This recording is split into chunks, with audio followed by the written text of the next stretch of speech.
There are 4,218 PS2 games, and I'm beating every one of them. I've got to own the game because I'm playing everything on the original hardware, but I've beefed it up with a RetroTink 5X, some component cables, and more to come soon. Can I do this before I die of old age? I hope so. Jak and Daxter was developed by Naughty Dog and released in December of 2001. A little over a year after its release, the game had sold 1 million units and was among the most popular PS2 games, boasting some of the best graphics, varied gameplay, and being one of the first no loading screen games. Can I beat this classic action platformer?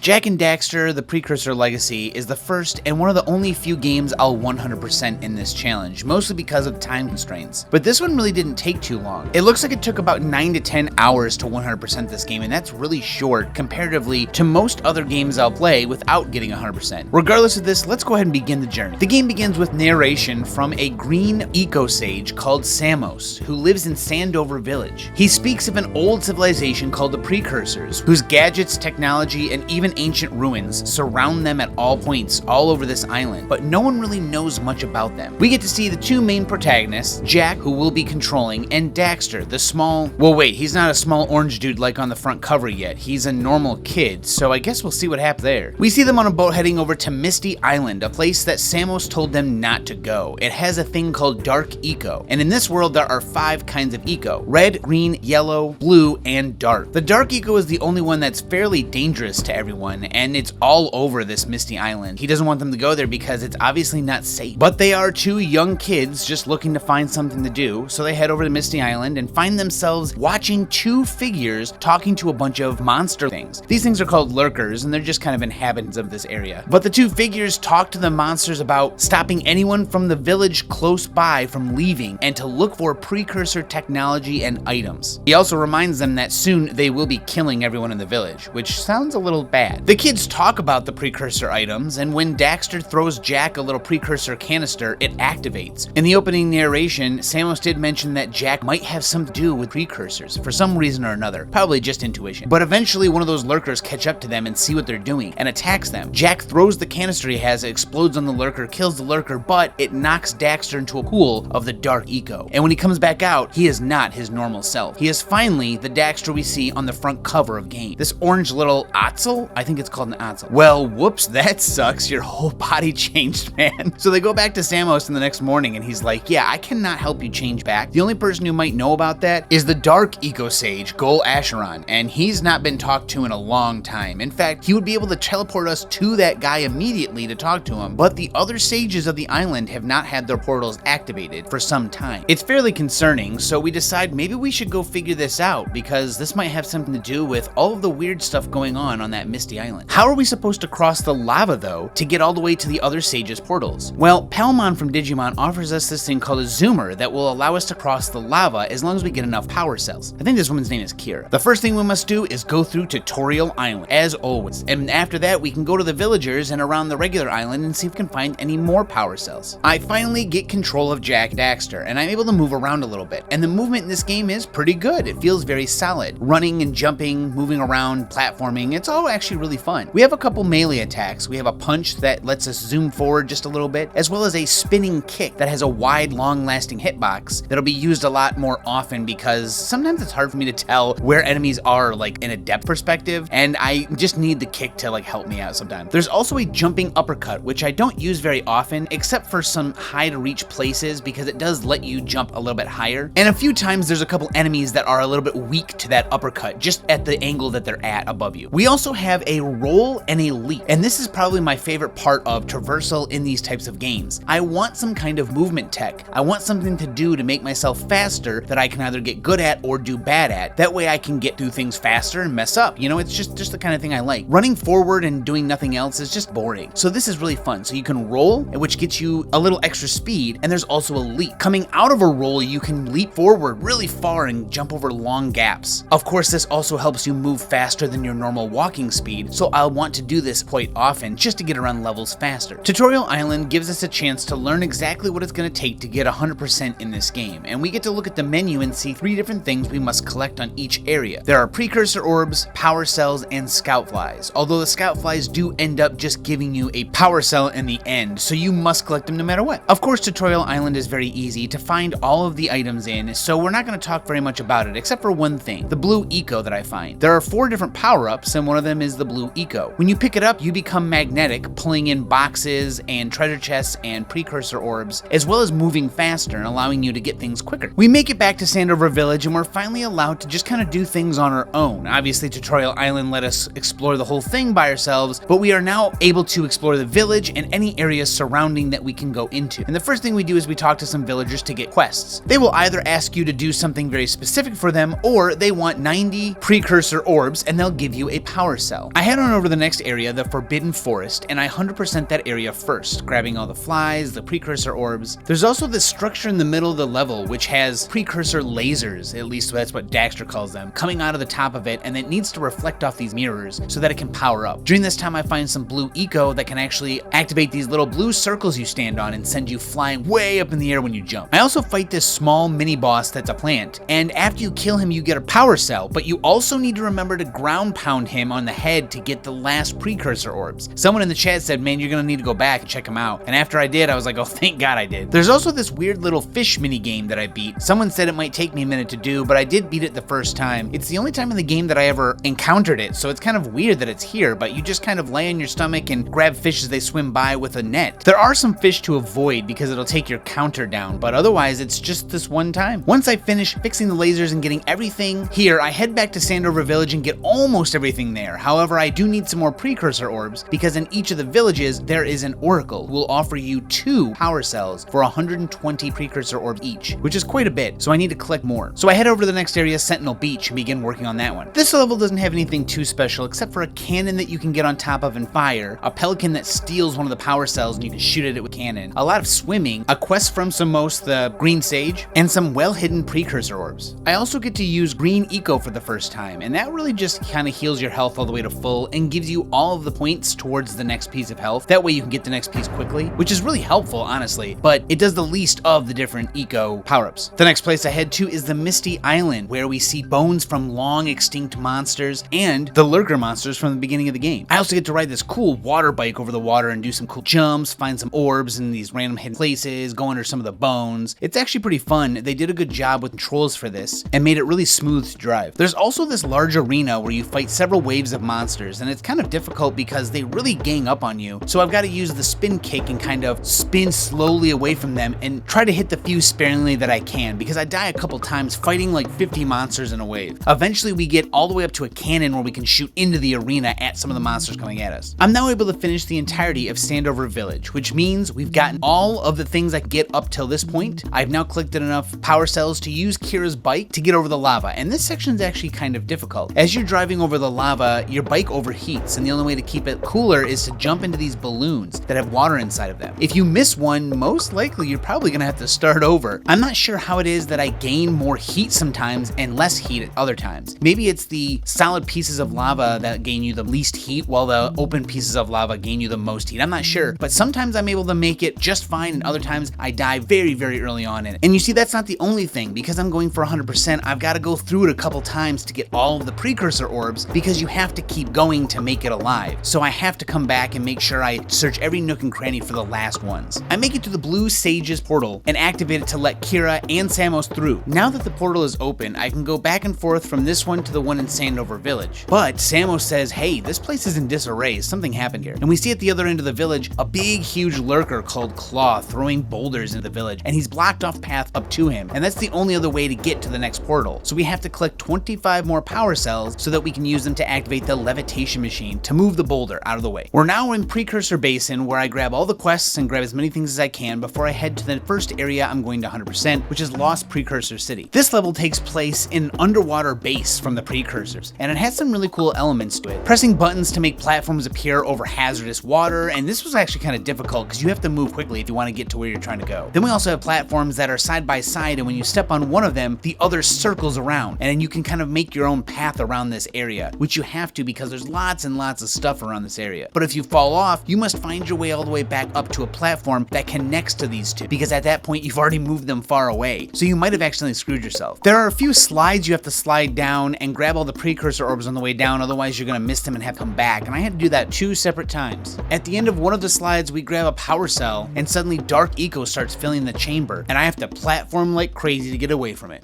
I really like this level design and the color in the level. Like, it's got this blue and green water and blue walls, then suddenly highlighted by these like very hot orange coils that you obviously shouldn't be touching. It's just a really good artistic direction. Next, we head to a bike only area where I ride this land bike and go through some portal races. And the first one are some purple portals that aren't too bad. The blue portal race is a little bit difficult. It's much harder. They have a lot sharper turns, and even one section at the end of it where you can't see exactly where the portal is gonna be. And I had to try it a couple times until I finally found out where it was. Otherwise, it's just a lot of like small paths and jumps that you gotta go through. It feels a little weird at times riding such a fast bike and trying to go slow to make sure you collect everything. But I was able to collect everything in the level. The last level of this area is called the Boggy Swamp, and this one slows things down a little bit by giving you the yellow eco, which allows you to fire fireballs out. They do have a slight homing effect, but you've still got to shoot it kind of close. And you'll use it in several different things. One is a mini game where you shoot these little rats and you've got to really keep on top of it because they're fast. Then you also need to shoot these ropes and rocks off of these blimps so they'll float away because they're bad blimps. I get to fight in a small arena, and I even get to ride this small bird that allows me to jump much further than I'm able to jump when I'm not on it. Eventually I find myself finishing Boggy Swamp, and I can go fight the first boss, Claw. The boss idea is pretty simple. He throws boulders at different platforms you have to dodge until you cross a little hallway of platforms that has a yellow eco at the end, and then you fire those fireballs at him until he drops a boulder on his head. You do this 3 times. I had a lot of trouble both because I kept misjudging jumps and also getting screwed over by the momentum of landing and turning around to jump to a different platform. In the end, the best thing to do is to run, jump to a platform, and continue to the next one and turn only if you have to, because you lose a lot of speed. In his last phase of attacking, he just throws the boulders too fast and you cannot be turning around on a platform, otherwise you're gonna get hit. After I finish off Claw, there is a small bike ride over more lava, and I have to be really careful because obviously there's a lot of precursor orbs here to get, and if I miss them I have to come back later. Well, obviously I have to come back later, but it's easy the first time. When I come back later, I have a lot of trouble. Before I can go back though, I activate the Red Sage's portal, and once we do, we get to see the 2 bad guys we saw at the beginning of the game, Goal and Maya. Goal was actually the one who was supposed to be the dark eco sage that was supposed to help Daxter turn back into a normal kid, but now they're effed because this guy is trying to use dark eco to kind of take over the world. His idea is to release a bunch of dark eco by wielding a big precursor robot build, so he's captured all of the sages and plans to capture Samos as well. They leave us and we decide that the only way to get to them is to through this lava tube to their citadel, but the lava tube is just too hot for our bike currently, so we need to collect some more power cells so that we can make it strong enough to survive. The Red Sage's portal is inside of an active volcano, and we're able to access 3 more levels. And the first level I go to is the Snowy Mountains, which again is my favorite aesthetic in a video game, snow. So this level is beautiful, it has snow falling down, it's great, and this level is chock full of stuff. We've got access to the bird again, we have the red eco, which is more of a short range power attacking thing where you can like blow stuff up by punching it. We have some new enemies with a shield that are actually kind of difficult to defeat, and I constantly mess up against them. Luckily they aren't in any of the other levels, but this one they really give me some issues. We've also got these weird pedestals that are surrounded by this like glowing blue shield, and you have to jump extra high and land in the middle of them to activate them and also get the precursor orbs off them. But the first couple times I tried, I was constantly knocked back, and I thought, oh, there's got to be a way maybe halfway through the level where I can open those up, or maybe I need blue eco since the shield is blue. Turns out no, I just wasn't jumping high enough at the right angle. Some of them are kind of hard to get into, so that's what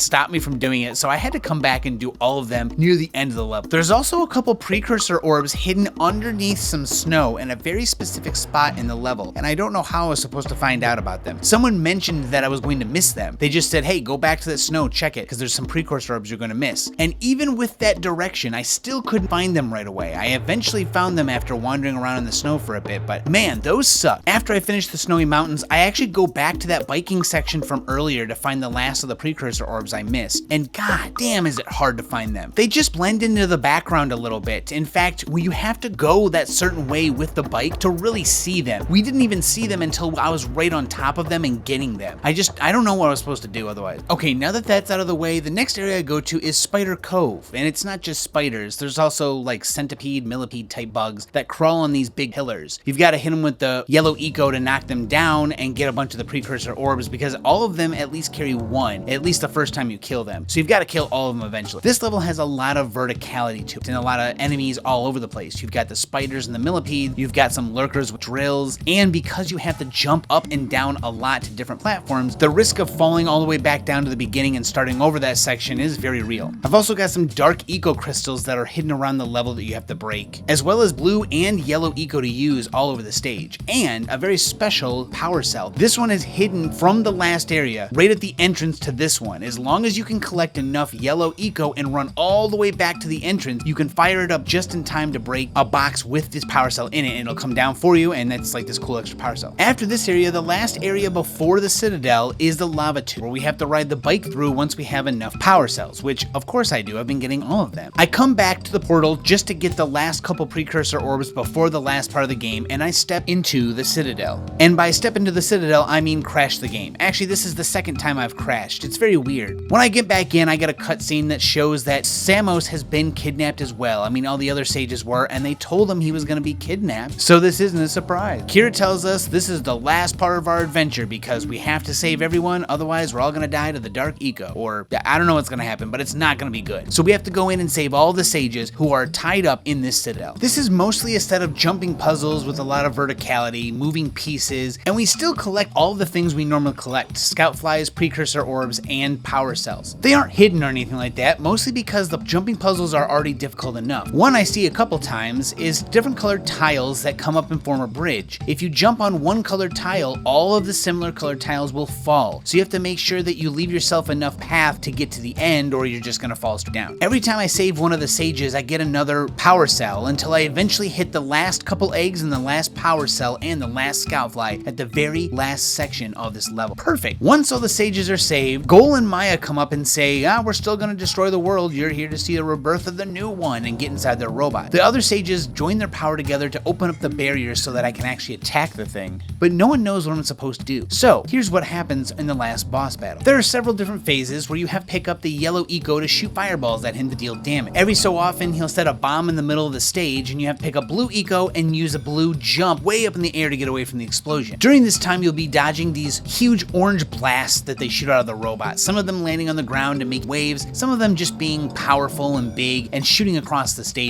It's fairly difficult because everything moves very fast, and if you get hit once or twice you're probably going to die, since there's easy ways to just instant die, like the dark eco in the middle of the stage, falling off the sides, and the bombs that kill you in one hit. Eventually, you will find yourself seeing the sages put their power together, all 4 different colors, and they'll make this white eco. And it's something that was talked about maybe once in the game before, just as a possibility, like, well, there's a dark eco, there might be a light eco. And this is exactly what we see here. A light eco blob falls on the ground, and if we pick it up, we can either change Daxter back into a real boy, or we can defeat the boss. He decides, well, let's just defeat the boss and save the world. So that's what we do. We pick it up and destroy the robot entirely, with the head containing Gol and Maya falling into a big dark eco pool. Samos says they probably got destroyed, and Daxter's not even worried about it. He's like, we can take them again. And then Jak and Kira are about to kiss or something like that. But then the credits roll. That's it. We've stopped them from unleashing dark eco upon the world and changing it and all that crazy stuff. And after the credits roll at the very end, I get to see what happens when you get 100%, which is very little, honestly. At the back part of the citadel at the very top, there's this strange door that's a precursor door. And apparently there's 100 holes on it, and if you fill it with 100 power cells, it will open. Well, Daxter says we're already real heroes, we've already got those power cells. And we filled the door, it opens up, and a white light emits from the door, and it's over. That's it. That's all we get. Apparently, if you don't, you just kind of get told we have to do more adventures, and the door stays closed. I think we get to learn about it in Jak and Daxter too. But that is the end of Jak and Daxter. That's right, game number 75, complete 100% no less. But honestly, this game is extremely fun to play. It's a very solid platformer with a lot of fun mechanics that you use to move around, attack. It's pretty simple. There isn't a lot to it, but that's fine because in simplicity, they can make really difficult or interesting mechanics outside of the player, kind of like Klonoa 2, with practically 2 buttons to use most of the game, jumping and attack. This game has some jumps and attacks. However, they add a bike and they add 4 different ecos that let you do a couple different things in each of the levels, and the game just isn't that long, so what you get to play is extremely solid and well made. It's hard for me to choose between this or Ratchet & Clank, and honestly, they both have their good and bad merits, so I'd say that this game is easily a 9 or 9.5. I think that it does feel a little short to me, especially for a 100% game, and I do feel like I wish there was a little bit more you could do, or at least that when I did 100% of the game there was something more to it. But these are very small gripes about the game, and honestly I had a couple issues with maybe some crashes, some issues getting double jumps out, although I don't know if that was me, my controller, or the game. But in the end, a 9.5 for this game is still really good. It's a very small amount I would have changed to make it a 10, but it doesn't feel like a 10 to me, so 9.5 is great. I recommend this game wholeheartedly, especially with how short it is, and 100% really isn't that hard. So thank you so much for being here for this whole entire video. Thank you so much to people who were in the stream helping me, especially Steven, who recommended the game. Thank you everyone who has joined the memberships for Patreon, YouTube, and Twitch. Thank you so much. You guys are making it possible to get games, and I will be back for game number 76 soon. Later.